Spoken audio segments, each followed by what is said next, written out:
Here's a question that makes religious people uncomfortable. If someone secretly followed you around for a month, would they be able to tell you're a Christian? James chapter 2 verse 17 drops a truth bomb that explodes comfortable Christianity. Faith by itself, if it is not accompanied by action, is dead. Not sick, not sleeping, dead. But wait, doesn't this contradict salvation by faith alone?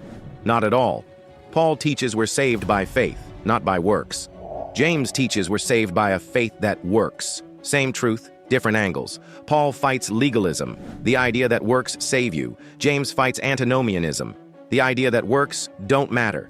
Think of it like marriage. You're not married because you act married. You act married because you are married. True faith always produces authentic action, just like a living tree always produces fruit.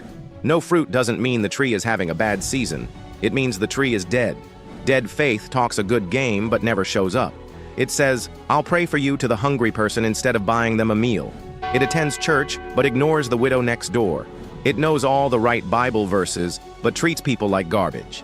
It posts inspirational quotes on social media but never actually helps anyone. Dead faith makes excuses. I'm not the type of person who, I don't have the gift of, that's the pastor's job. I'll help when I have more time, money, energy. Dead faith is always planning to serve tomorrow but never serving today. Living faith gets its hands dirty. Abraham believed God, then picked up a knife willing to sacrifice Isaac. Rahab believed in Israel's God, then risked her life hiding the spies. David believed God was bigger than giants, then picked up stones and charged. These people didn't just have faith, they had faith that moved them to action. Here's what authentic faith looks like in real life. It forgives when forgiveness seems impossible. Because you've experienced God's forgiveness, you extend it to others, even when they don't deserve it. You don't wait to feel like forgiving. You choose to forgive because you've been forgiven much. It gives when giving doesn't make sense.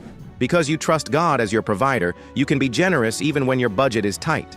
You tithe not because you can afford to, but because you believe God owns it all and will provide. It serves when serving is inconvenient. Because Christ served you unto death, you find ways to serve others even when you're tired or busy.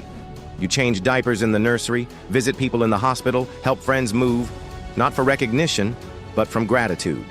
It speaks truth when truth is costly.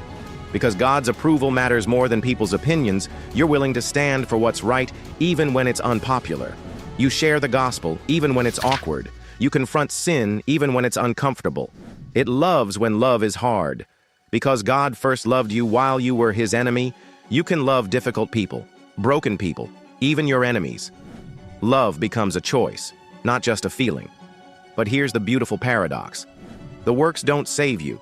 They prove you're already saved. They're not the root of salvation. They're the fruit of salvation. You don't work for your salvation. You work from your salvation. Many people try to work their way to God, but that's backwards. God works his way into you through faith. Then that faith naturally works its way out through your actions. James gives us the ultimate reality check. Show me your faith without deeds, and I will show you my faith by my deeds. James chapter 2 verse 18. Faith is invisible until it becomes visible through action. Your faith is only as real as its fruit. Not perfect fruit. None of us have that. But visible fruit that shows God is genuinely at work in your life. The question isn't whether you have enough works to be saved. The question is whether you have enough life in your faith to produce works. If this challenged you to live out your faith more authentically, hit that like button and subscribe for more biblical truth that transforms how we live.